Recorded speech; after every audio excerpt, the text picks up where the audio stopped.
topics and opinions expressed in the following show are solely those of the host and their guests and not those of W4CY Radio, its employees, or affiliates. We make no recommendations or endorsements for radio show programs, services, or products mentioned on air or on our web. No liability, explicit or implied, shall be extended to W4CY Radio or its employees or affiliates. Any questions or comments should be directed to those show hosts. Thank you for choosing W4CY Radio.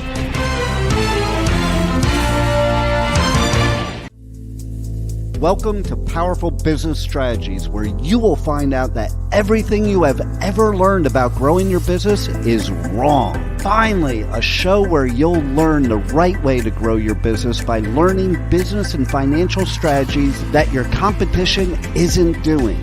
And now, here is your host, President of Next Step CFO, Michael Barbarita. And joining Michael for today's show as an executive moderator is Chucky Obia. Yes, this is Chucky, and I believe that gratitude is undefeated and growth is about the next step. It is an honor for me to moderate today's discussion with my good friend, Michael. Michael, how are you? How you doing, Chucky? How things got? Did you have a good weekend? I did, yeah. It was a brilliant weekend. I'm hoping, by the way, Michael, I could bring some of that brilliance from the weekend into the show today. I'm sure you can.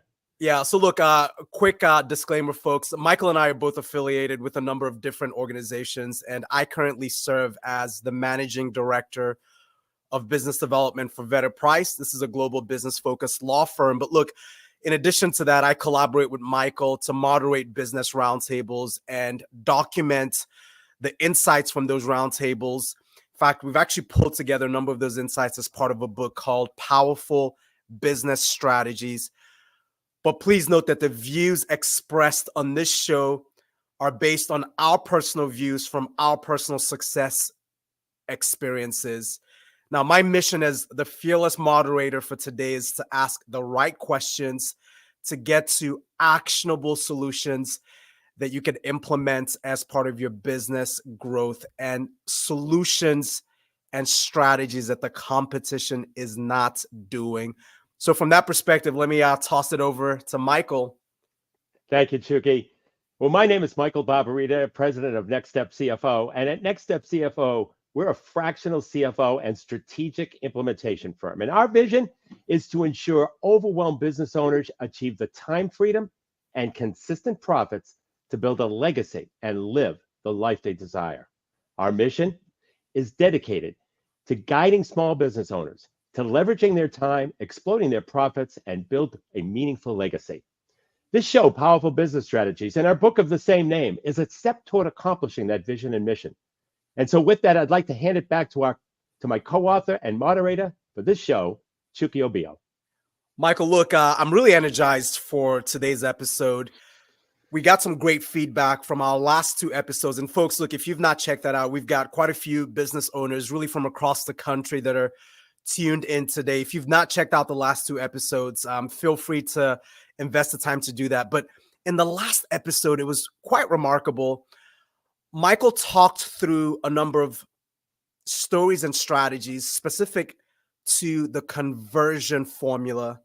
And then as part of that conversion formula, we talked about the compelling offer, which is the last component of that conversion formula. And look, very excited, by the way, Michael, when I went back and I reviewed my notes, there's some really good nuggets from that. I mean, what were some of your takeaways from the last episode? Yeah, it's great. I'm going to review that again today, but I do want to talk about the buyer's journey. And yes, through business owners that we interviewed, we found that a lot of them knew about this journey that the buyers go through on their way to a purchase, but they never really understood how to strategically utilize it. You see, Chucky, the buyer travels through a predictable internal and informational gathering stage on their way to a purchase. And we're going to discuss that today. But it also requires us to review the conversion formula, which I do later on. But I'd like to talk about some of my experience, if that's okay now, with the buyer's journey. Is that absolutely all right? Okay, for sure. And Michael, keep in mind too that a lot of folks are going to have questions on, is this something that my competition is doing or my competition isn't doing? And I imagine we'll explore some of that as well, correct? Absolutely. Good point. So in 1993, after I sold the ski business, I was in the frozen cookie dough business. We manufactured and distributed 10 flavors of frozen cookie dough in both a scoop and bake packaging and a portion controlled dough drop, as it was called, where the customer could just put the portion controlled drop into the pan and then into the oven to bake it. And one of the customers I solicited fairly early on was QVC. And I thought it would be a great product for television because it was visual and we could easily demonstrate how to use it. Yeah. So I finally got to the right buyer. That took some time, but they kept saying no. They kept telling me to call back in 6 months. That's right. Typical, right? Yeah. But every time I would call back or get back to them, I tried to do something different. For example, there were several times that I would send a FedEx package same day with fresh baked cookies to the buyer. And I'd even send fresh baked cookies same day, FedEx, quite expensive, by the way, other food buyers as well. Even though they were out of focus food buyers, you know, they might have bought squash while I was selling cookies. But QVC eventually down the road, you know, so I thought this is over a period of a few years. Okay. They finally had a campaign that they called 20 in 50. And what they did is they would go to each of the 50 states. Okay. And select the top 20 products in each state and put those 20 best products on the air. And that's as smart. You could, that's what they did. I don't know if they still do it now, but that's what they did then. And as you could imagine, the audition room in Massachusetts was enormous and it was packed. So you had to bring your wares to this huge, humongous warehouse. Okay. And then there were even local TV and sports celebrities there that happened to have products. And, you know, they could articulate much better than I could. And they were well known. So it was really, really intimidating. And a couple of the buyers that I sent cookies to happened to come to my booth and then tried the product that I just baked, because I used to bake cookies right at the booth. And so a long story short, I was selected and I got to air the product on QVC. Now, there's much more to this episode. If we have time at the end, I'll tell you a little bit more because there's a punchline at the end. But as I think about it, during my sending those cookies and doing all types of different things to get the buyer's attention, they were on the buyer's journey. And it took years.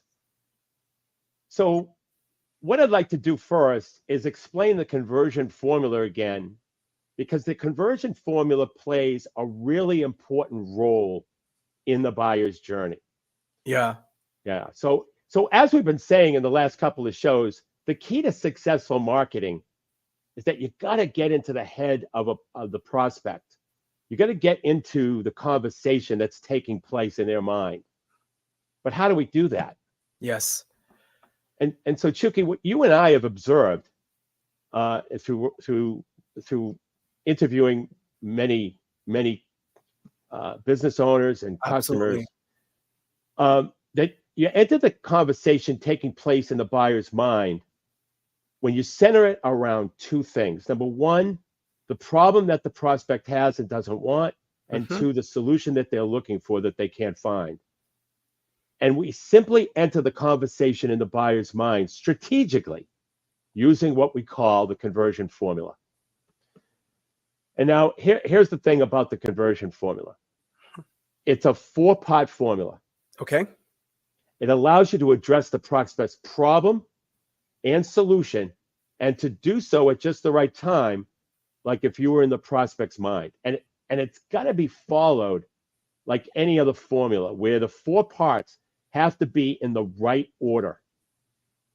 Otherwise, it doesn't work. Exactly.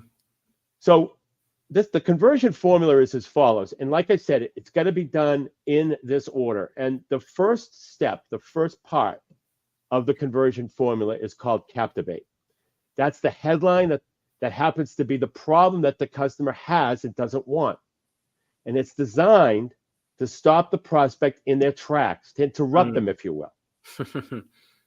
So this headline or problem is the first thing you say out of your mouth or that a person sees or hears from you or your business. And it's got to really identify the problem. You know, a lot of people have another name for it. During our interviewing process, people have called it the hook. And, you know, it's okay to call it a hook, but when business owners are thinking about a hook, they're not really focusing on the problem, and that's why their hook fails. Interesting. Yeah. And I've noticed that in a number of situations when, you know, they said, well, isn't it just a hook? No, it's actually the problem, and you've got to dig deep into that problem. The second step of the conversion formula is called Fascinate. And now that we've interrupted the prospect with the problem, we have to keep their attention. And we have to actually engage them with a subheadline or the second thing they see, which happens to be the solution to that problem that they can't find. And in our view, and we've seen this tested successfully many times, this is how you enter the conversation the prospects are having in their minds, through the Captivate and Fascinate. Great. So, Michael, I mean, we're getting a nice stream of questions here. So let's just maybe do two quick questions from the stream. So one question is on the Captivate and the Fascinate, this point about how you've got to make sure you're solving the right problem. How do you find that right problem? Okay. That's an excellent question. It starts, I can give you the starting point. Okay. Because we actually go through anywhere from a 13 to 15 week process in identifying it. But I can tell you what the key element is. It's called a customer avatar. And I have seen several customer avatars that aren't hitting the mark. And they're not hitting the mark because they're not focusing on the emotional component of the customer, number one. And number two, they're not talking to one person. Interesting. That right there, that not talking to one person is the critical component in preparing an avatar. You need to talk to one person. Many business owners talk to a demographic. You need to talk to one person. You need to feel what that person is feeling. You need to figure out and describe how that person views your industry, and then how that person describes and views your particular product.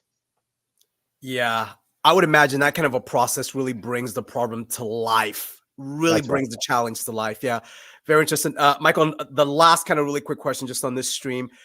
So it's interesting, right? I mean, a lot of business owners, they hear what you're saying and they think of the ways that they describe their competitive advantage. So that was kind of the phrase that they use here. So how would you, with the Captivate or Fascinate, describe your competitive advantage? You know, your lower prices, or the fact that you have really quick delivery time?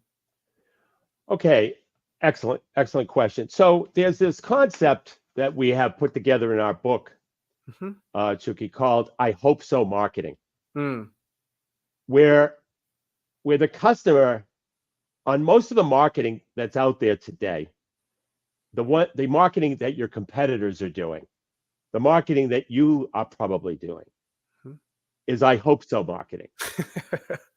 And what I mean by "I hope so" is that the customer is saying "I hope so" when you talk about the largest selection, or the low prices, or the best service. I mean, who wouldn't do business with somebody who would do business with somebody who's offering lousy service? So they're saying to themselves, if you say best service, great service, 5-star customer service, they're saying, I hope so. Yeah. I hope so. Yeah, that's really interesting. Yeah, and so what's more important is their problem. Their problem. They don't care about how great you're boasting about your service. They don't care how great you're boasting even about your product. They don't care how great you're boasting about having great selection or being professional or having quality. They care about their problem. And that's why the conversion formula is so effective. Nice. Because it isolates that problem. And it can't be a generic problem. It can't be a generic problem that everybody can solve. You know, a lot of painters will say, well, the problem my customer has is the customer can't select the right color paint. Well, every painter can help you select the right color paint. But that's not really the problem. And that's why you have to go into perception of the industry, and you have to go into the deep-rooted emotional feelings of your customer. And the customer avatar is the first step, an important step to do that. Very helpful. Yeah. Good perspective, Michael. Yeah, please. Thank you. Yeah. So the first two parts of the conversion formula that we believe are the keys to successful marketing, once again, is to captivate and fascinate. And if they're not doing their job, you never get to the third and fourth part. We'll talk about the third and fourth part, but you never get there until till the first two parts are right. And we have a name for the first two parts of the conversion formula. The captivate and fascinate, our name for it is a position of market dominance. So if you hear us talk about a position of market dominance, that translates to the first two components of the conversion formula, Precisely. The captivate and the fascinate. So now the third component of the conversion formula is educate. Now that we've captivated and fascinated the prospect, we've interrupted them and engaged them, if you will. We now have the time to educate them more on how we go about solving that problem. Okay. Now we're able to take more time. Sometimes we do it in the form of a video. Sometimes we do it in the form of a 2 minutes added to a phone conversation. Sometimes, we do it with text. So there's a variety of ways to educate the prospect. And sometimes, I think this is important too, Chucky, sometimes it doesn't happen on the same day. Sometimes you sometimes you captivate and fascinate the prospect. You share with them your position of market dominance. And maybe a couple of days down the road or weeks down the road, now that you've got them on the buyer's journey, you begin to educate them. So it's not necessarily at the same time. I think that's an important component about the conversion formula. Yeah. So look, a couple of comments just streamed in, Michael. This idea of a one-call close. So it looks like there are probably some sales folks that are on. So they're asking about a one-call close. How does this fit with a one-call close? Well, it fits the exact same way. Your customer, whoever it is, warm, cold, it doesn't matter. They have a problem. Yep. And they care about one thing, and that's solving that problem. Correct. So whether it's a warm introduction, cold introduction, it doesn't matter. If you're able to identify the problem that your customer has, and there's a process for that, and as I mentioned earlier, it starts with the avatar, then you have the best chance of turning that prospect into a customer. Really interesting. And two questions just related to that. So this process could be part of a one-call close where in one phone conversation, you could go through the captivate, the fascinate, and then the educate and make your offer. Or Absolutely. It could be Or it could be a multi-week or multi-month or even a multi-year process, correct? Absolutely. And that's being strategic in your marketing. That's not drive-by shooting. That's Okay. not, that's not, slamming, force Spray feeding, and pray. spamming, That's one of the ones spray I've and heard. pray. Spray and pray. I like that. I never heard that. That's good. But yeah, it's a process, and it's being strategic. That's the key word here. You'll find that you're being strategic with both the conversion formula and the buyer's journey. Interesting. And we'll get more into the buyer's journey in a minute, but I just want to finish the conversion formula. Unless there's any other questions, Chucky. No, please, yeah, power through on that. Okay, because the questions are a priority for sure. So then the fourth component of the conversion formula is we always end the conversion formula with an offer. Mm-hmm. And that offer has to be so compelling and so irresistible that the prospect would be foolish not to take it. And as we talked about last week, there are 5 components to a compelling offer. And the first is scarcity and urgency. The offer ends tomorrow, or so there's a time limit on the offer, Mm-hmm. or you only have 3 widgets left. There's either a time limit or there's a quantity limit. Correct. Of what you have available. That's scarcity and urgency. And by the way, it's very important to note that if you can combine all 5 components of a compelling offer, you don't have to. You can do it with just one component. But if you can combine all 5 components of a compelling offer, it makes your offer that much better. The second component is a risk reversal, where the seller in the transaction takes all or most of the risk. Mm. Okay. I have given in the past my ski business example where we offered a ski guarantee. Ski the ski 3 times. You don't like it, bring it back for a brand new pair. We took all the risk because once a ski gets skied on, it depreciates dramatically. So the third component of a compelling offer is adding low cost but high value to your product or service. Mm. So I can give you an example of that. It's not a real life example from me, but I've seen this. Other business owners show this type of thought process where it comes to adding more value. Okay. So let's say you're selling popcorn in a bag, and let's just say you sell it for $5, just to use a number. Okay. And let's say for packaging, you decide that you want to add more value by putting the popcorn in a plastic reusable container. Now that costs you $1 more. So, and in all likelihood, though, the perceived value of that packaging will likely allow you to increase the retail price of the popcorn to $7.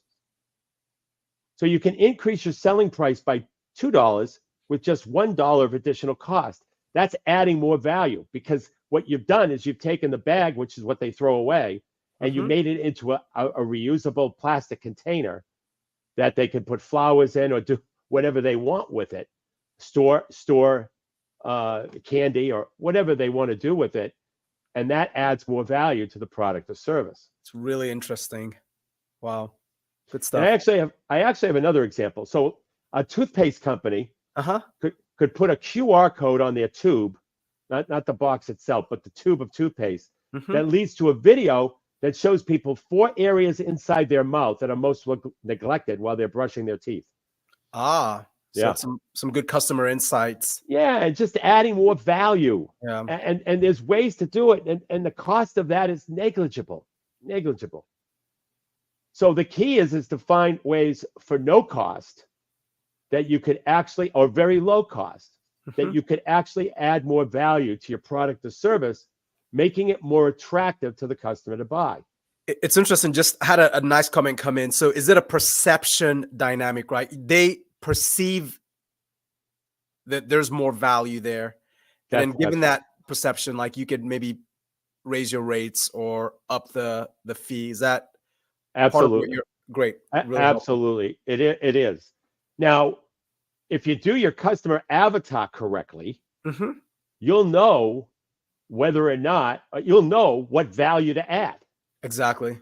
Okay, because you understand your customer so well that you know what they perceive as value. Exactly. Very helpful. So then the fourth component of compelling offer is packaging and bundling multiple product and services together. Hmm. When I was in the ski business, everybody bundled ski packages. They called it ski package. They bundled skis, bindings, and poles. Mm-hmm. But what we did is we also bundled clothing.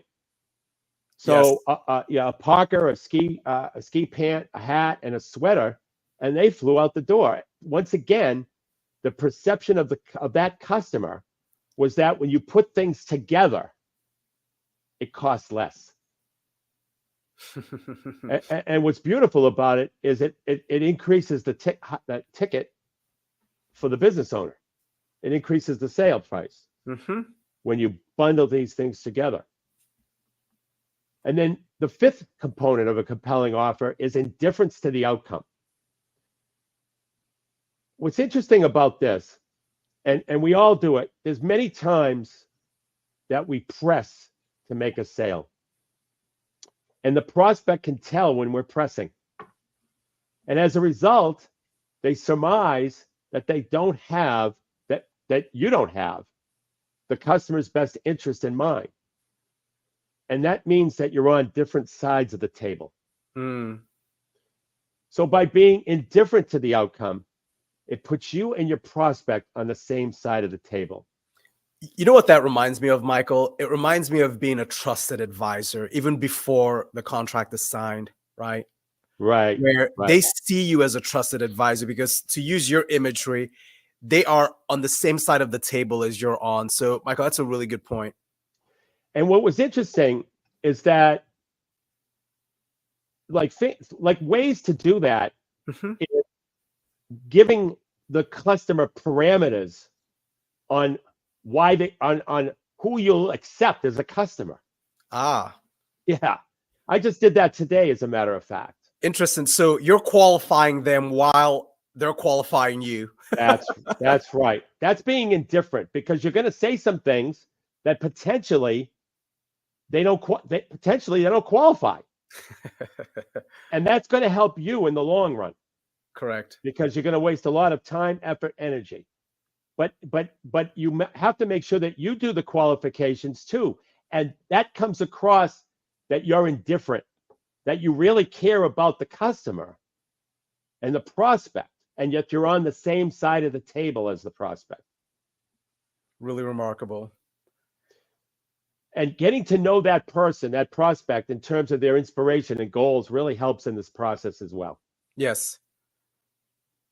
Yes. And the technique to do that, Michael, really quickly, because I've got to pick your brain on this. I mean, you're on fire with insights. I'm running out of ink on my pen, Michael. I just want you to know, because I'm taking some really good notes here. So give me a sense, like, how would you get to that inspiration? How would you get to that goal for the prospect? One thing you have to do, it depends what you're selling, but or what business you're in. But if you're in a person to person, if your sales process is person to person, mm-hmm. then you can ask them what their number one goal is. But it goes further than that. It goes a lot further than that, because very often the first or second answer when a person says what their number one goal isn't really their number one goal. So you have to ask that person, once they say, let's say a business owner says something to the effect of, well, I'd like to net $1 million of net income. That would be my number one goal. And then a good question after that would be, well, if you did achieve that $1 million of net income, what would that do for you? And they start to really think about what it would mean to achieve that first, because it was only the first part of their goal. It's not their ultimate goal. Yeah. And what we find is that in terms of business owners, what we find is that most of them want one of or more of three things: either time freedom, Mhm. consistent profit, or building a legacy for their family, something that generations in the future will remember. It's very powerful, Michael. Yeah, Very and so, powerful. and so those are usually the three things. Now, and that's only obtained by digging deep into their number one goal. But if you're selling other products or services where you don't interact with the customer as well, Mhm. this is where the customer avatar comes in, and understanding what their goals and inspirations are, understanding what their number one goal is. Interesting. Now, Because you maybe you have to interview customers and ask exactly. them. Yeah. Right. Because you've done your homework, you've put in the resources and the investments to really get kind of that avatar picture. It's almost like each time we discuss this, Michael and I continue to think through this idea of a customer avatar. I almost see it as like a picture with pixels, right? Where we're just getting more and more pixels into the picture, where it's almost going from like a regular image to like an ultra HD image, right? So what you're saying is you've got to get to the level where your customer avatar, as part of your business, whether it's a services business, products business, you've got person-to-person interaction or limited personal interaction.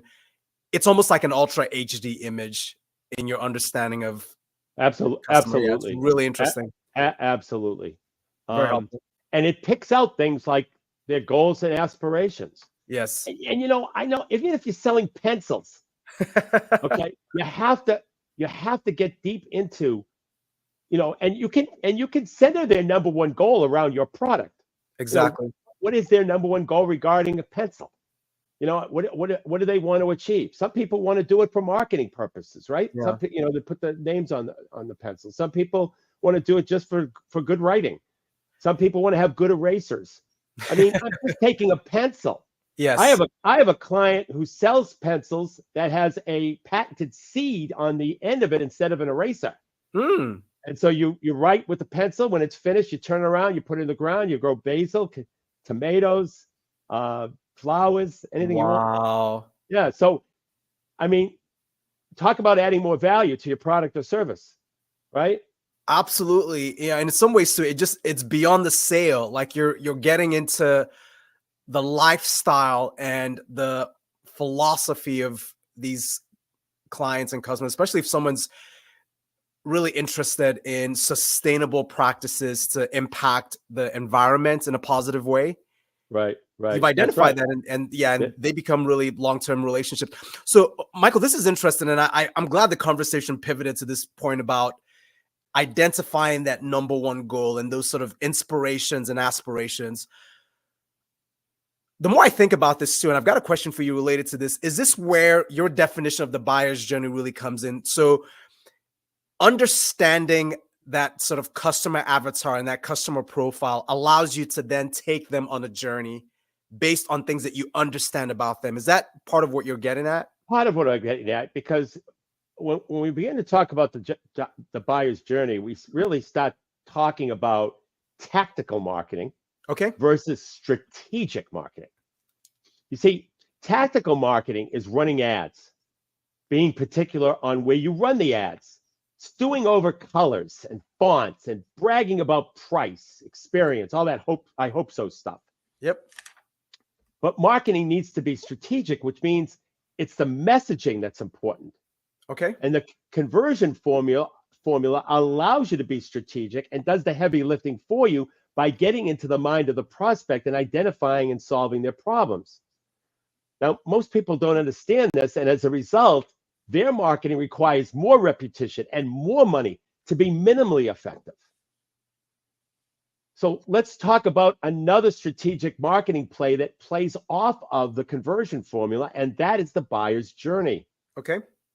And so what exhaustive studies have shown us is that only 1 to 3% of potential buyers in any market or any industry are ready to buy at any given moment. So I need that to sink in. Hmm. Only 1 to 3% of potential buyers in any market, any industry, are ready to buy at any given moment. So right now, in any industry, there's only 1 to 3% of that population Mm-hmm. that's ready to buy now. Hmm. And so the studies have shown this is true in any industry. So as far as the business owners out there goes, you and all of your competitors are going after the 1 to 3%. Hmm. Michael, look, we are getting a number of all caps comments and reactions to that. I mean, I think you've struck a nerve with that. Yeah.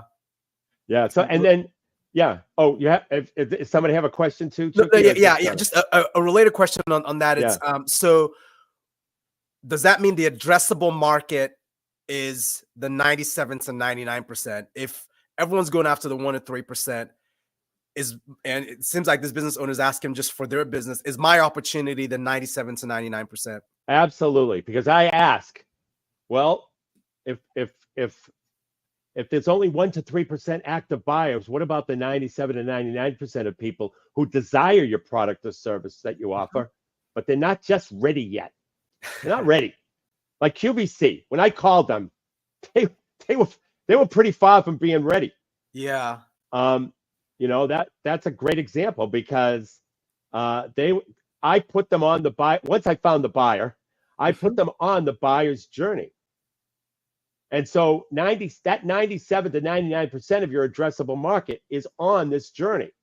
And when you think about it, while everyone is scrambling to go after the 1 to 3%, how about being strategic and go after the 97 to 99? It doesn't mean you don't go after the 1 to 3. Correct. It doesn't mean that. It means that you are being strategic about the other part of the addressable market. Okay. So 2 questions related to this. So one, you referenced the QVC experience that you had. So it seems like there are a couple of business owners, Michael, that they want to know, what did you do to keep QVC, or maybe keep both you and QVC on that journey? Well, thank God. I didn't stop I didn't stop communicating with them. That's number one. Follow up, because a lot of people don't follow up. And we'll get to that in a moment, but that's a big problem in a lot of businesses. Or if they follow up, like some business owners that we've interviewed, for example, Chucky, they say we follow up, and then come to find out they follow up maybe once. The buyer's journey in the case of QVC took 4 years. That's a long journey. Many business owners would have quit. Yes. And it's a matter of fact, for Next Step CFO, I have a client today that I've had for a year.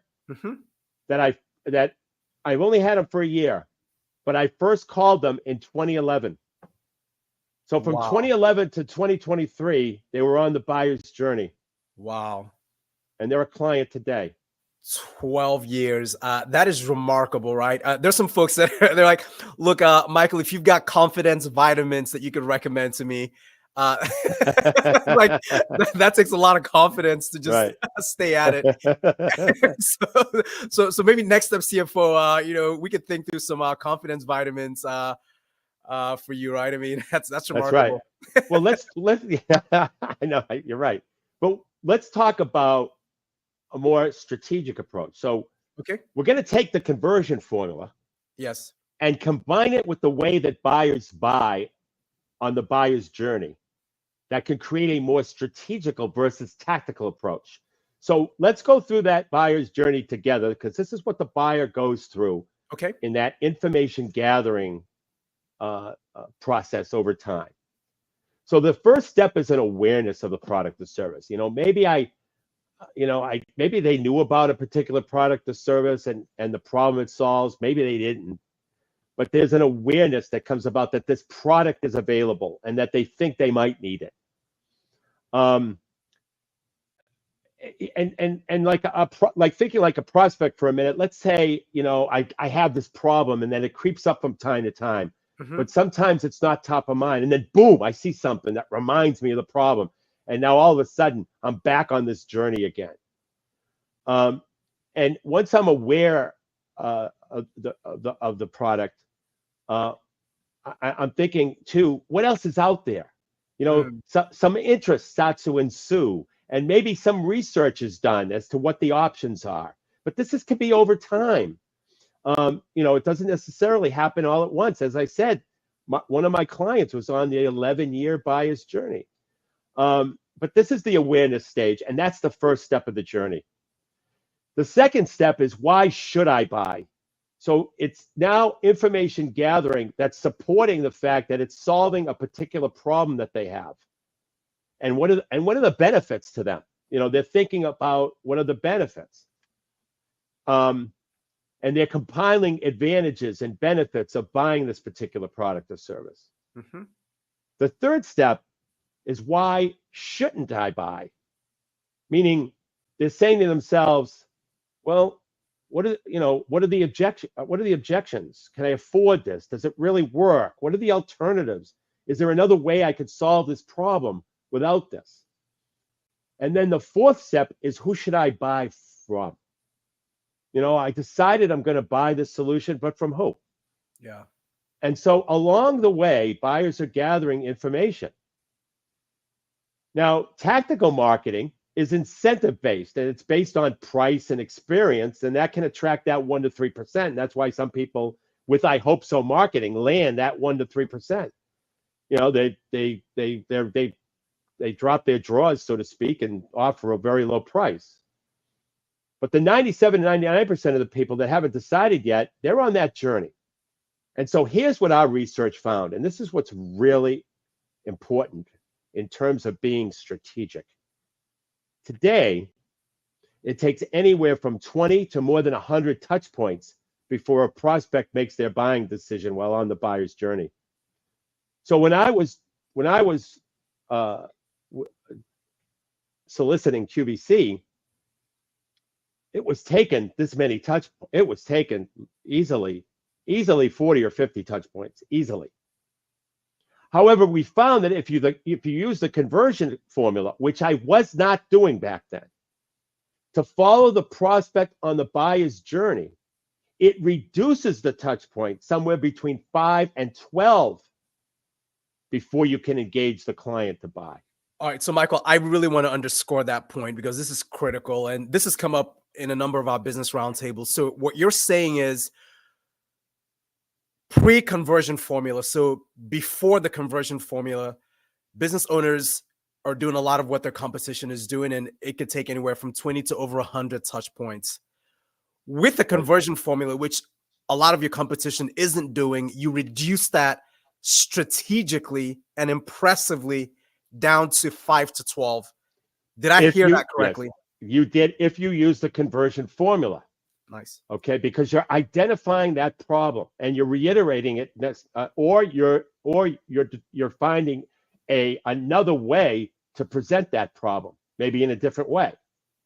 And because of that, you're reducing the amount of time that they're on the journey. And one reason is that if you can solve their problem, then you'll be the vendor of choice. That's one way to cut the journey short. Exactly. Right? Yeah. Yeah, it's interesting. And I know there are a couple of points you've got to get to, Michael, but look, I mean, this has created quite a bit of commentary just with the listeners and the audience. So there's some folks that are saying this is a game changer.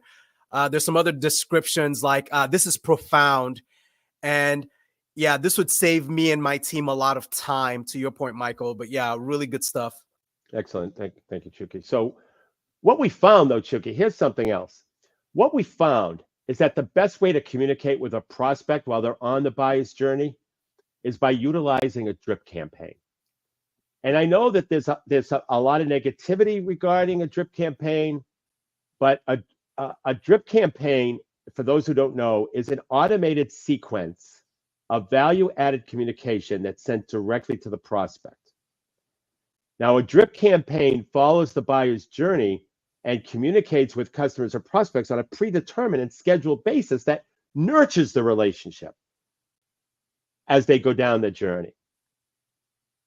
And so it is the drip campaign that we found Yeah. the best way to communicate. It doesn't have to be. Okay. But- That's but- good, right? Right. That's It good. That's doesn't Michael- have to be. We found that to be the best way because it's automated. Because it's automated, it helps with the time factor that Yeah. business owners get deeply involved in. Absolutely. And Michael, that clarification was important because we did get some pushback. There's some pushback with a number of folks where they're saying, I don't have the kinds of services or the products to make this sort of automation or sequence thing that you're talking about. And I don't know what our response is to that. And there's some other folks that they're saying, hey, I don't get a lot of business from my website or online. So if you're Right. saying drip campaign and my business is not really online or through a website, I don't know how I could effectuate that. So I don't know if you've got some responses related to that. Yeah. So first of all, most business owners shouldn't be using a website. They should be using a squeeze page. The website is kind of call it electronic brochure. Okay. But a squeeze page focuses on one problem and one solution. And that is where any business can get more opportunities or leads to their business. But once again, the squeeze page has to follow the conversion formula, because if it doesn't, it's just going to be just another squeeze page, and it's very likely that it's only going to attract the 1 to 3%. Yeah, I mean, Michael, this is just so insightful and informative. So it seems like the key here, the punchline is messaging. Now, you did say that there's maybe a punchline for the QVC story that you wanted to get back. So I don't know if we'll have time for that, but anything else that we want to touch on? Yeah, there was a question. There was another question that I think there were two questions. I might have answered both of them at the same time, but maybe not. But anyway, yeah. So let me talk about the rest of that story, that QVC story, because it's really interesting. Okay. So it's the day of the airing that I'm going to be on QVC. Okay, you're gonna be live on camera, right? Right. And by the way, I actually bought. What was interesting, I actually bought the recipes from a husband and wife team. Okay. And the wife who actually created the recipes, she looked so motherly. We put her on the air because I'm just a grumpy old man. So we put her on the air instead, which was a great move because she had that look, that motherly baking grandma cookie look. That is remarkable. But leading up to it, Chucky, I kept asking QVC, what are the prices? What prices are you gonna what are the prices you're gonna sell my product for? They kept ignoring me. I kept calling them and they kept ignoring me. So the day came. Now, to preface it, the product that they wanted to sell was a 4-pound tub of cookie dough, scoop and bake, that I sold at BJ's Wholesale Club. And for those who aren't familiar with BJ's Wholesale Club, it's like a Costco. And I sold that 4-pound tub for $5.99. Okay. When I got to the show, not only was there a huge line of people waiting for autographs of the talent that's on that show. That's a cult in its own way. But I couldn't believe my eyes. They priced the product at $29.95 plus shipping and handling. We sold 600 units in 5 minutes. And people were calling in, raving about how many they bought and what a fantastic deal it is. So if anyone out there is afraid to raise prices, take a page out of QVC. $5.99, okay? $5.99 to $29.95 plus shipping and handling. Okay? That is magnificent. Amazing? Yes. So, Chucky, I think we're almost out of time. I just want to say, to get a copy of our book, Powerful Business Strategies, simply go to our website, www.nextstepcfo.net. It's totally complimentary. And until next Monday at noon Eastern time, for Chucky Obio, my name is Michael Barbarita. And remember, don't keep doing what your competition is doing. Yes.